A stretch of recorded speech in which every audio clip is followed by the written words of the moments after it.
Hey friends! In today's video, I wanted to make some thank you notes for the people who have been kind enough to place orders in my store. I really appreciate you guys, and I'm still crossing my fingers that I can make this fun trip. But even if I don't, I so appreciate your willingness to help me. So I wanted to send some cards out today. I decided that I wanted to use one of the sneak peek stamp sets called Layered Letters Alphabet. I'm sort of notorious for not using my alphabet sets, and so this is a little bit of a challenge to myself. This set is super cute and very much my style, kind of modern and fun. It has two different shadow stamps actually. One of them is this rectangle and one of them is a circle, and they're designed to go behind the letters.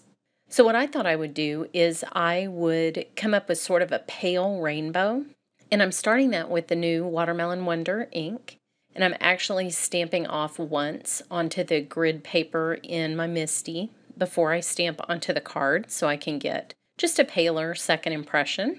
Now my second color for the orange in my Roy G. Biv is Tangerine Tango. Now the third color I decided to go a little bit out of character. You know I like Daffodil Delight. But this time I decided that crushed curry would make this progression even better. So that's what I'm using. Again, second generation. Now the green that I'm using, also second generation stamping, is Pear Pizzazz. And for the blue section, I'm going to use Tempting Turquoise. And you'll see me fiddle with this a little bit. On this last stamping, the cardstock is actually sticking out of the MISTI a little bit. And amazingly enough, this does not crimp your paper. So don't worry if you're doing a repetitive design and the cardstock has to stick out a little bit. It is not going to bend your cardstock. You can do that. I don't know why. I don't know why it doesn't bend it, but it doesn't. And I also like to switch the lid to the vertical orientation if I'm having a hard time seeing from the bottom, so you'll see me switch that around as well. It's just easier to get even spacing that way.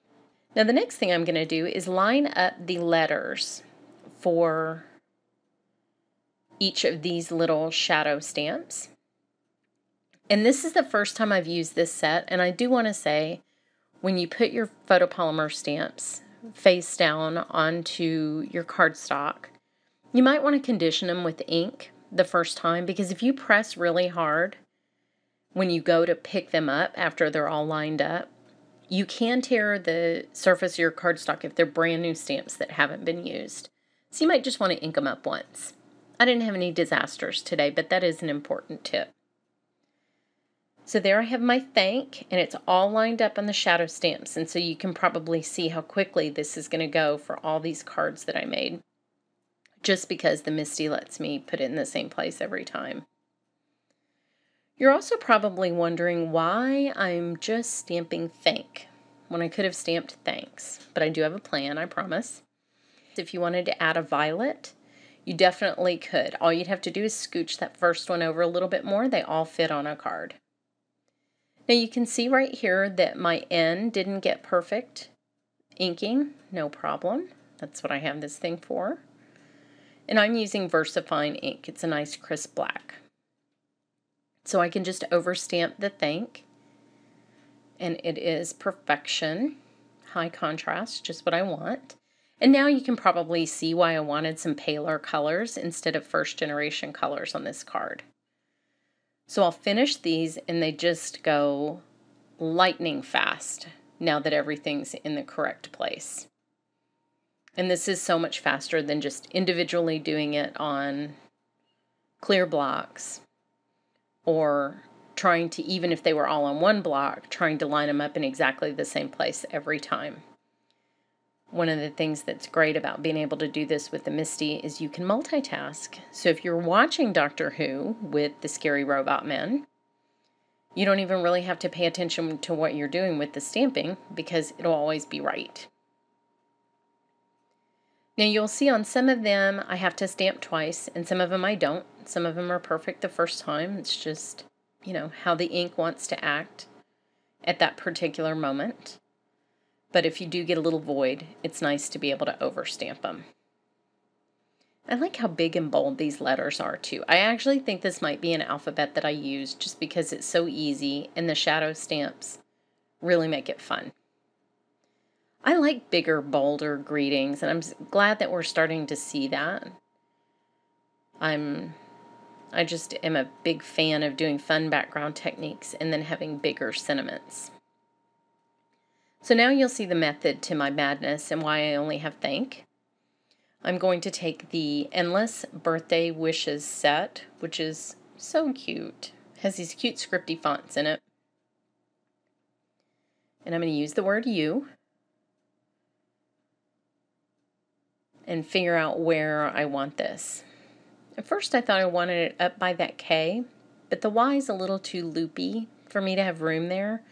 So I'm going to move it down like a little subscript, kind of. And it fits perfectly there. So I can pick that up. And now, once again, they are all ready to go and so easy. I don't have to worry about placement every time. I just stamp them and go. And because this Endless Birthday Wishes, the font is such a fine line detailed font, you really don't have to overstamp this at all.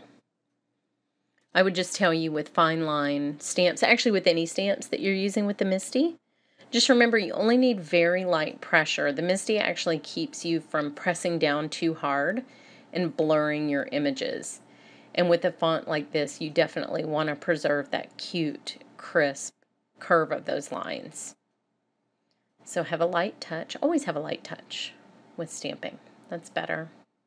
And then just remember that I appreciate every single one of you. Thank you so much for your orders. Some of these will be in the mail soon. Thanks so much for watching.